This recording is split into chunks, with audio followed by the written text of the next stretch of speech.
Hi, and welcome to Russian Rides. I'm your host, Tim Kirby, and today we're going to take a look at the first, best, possibly last hope for the Russian auto industry, the Lada Vesta. But before we get behind the wheel, I got to show you something. We had a bit of a surprise today. We wanted to show you the Lada Vesta right next to the beautiful Moscow River. And when we came down here, we realized that we're on about a few inches of ice, and we're slipping and we're sliding, and guess what? The Lada was able to handle it perfectly. Go Lada, yes! The Lada Vesta is positioned as a family car, and at from $9,000 to $12,000, that's good on a family budget.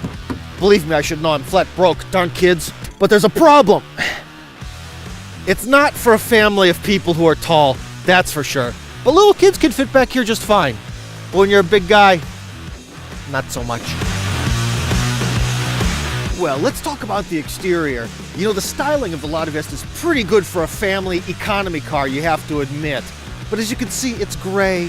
Russians only like to buy cars that are neutral colored, black, white, and gray. You know, for an extra $100 or $200, you could get candy lime green. Get that candy shiny green. Spend the money. So I like the exterior, except for one thing. The wheels. They're so teeny tiny. If the wheels were just a bit bigger, the car would look twice as expensive. Why? So, one of the major pluses of the Lada Vesta is the massive trunk space. It's a shame they didn't give a little bit more back seat space, but look at the trunk, it's huge.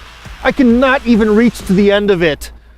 That's nice. However, I'd like to warn you though, it does have these kind of arm things that are on certain cars where they come down and they can really crush something on accident. So be careful. I have crushed many a thing in my own car with those arm things.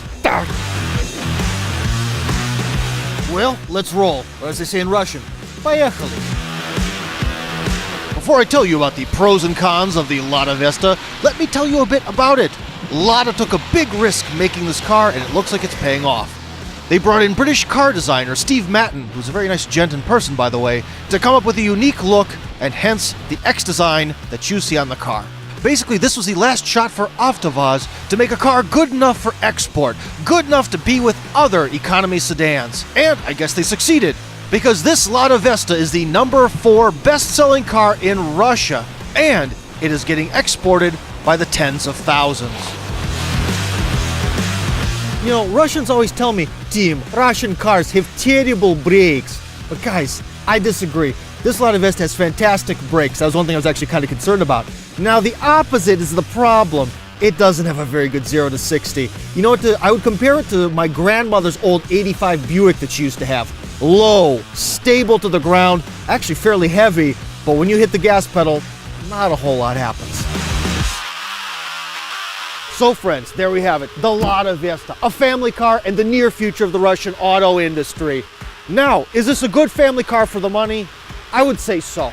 Now for me personally, I got some complaints.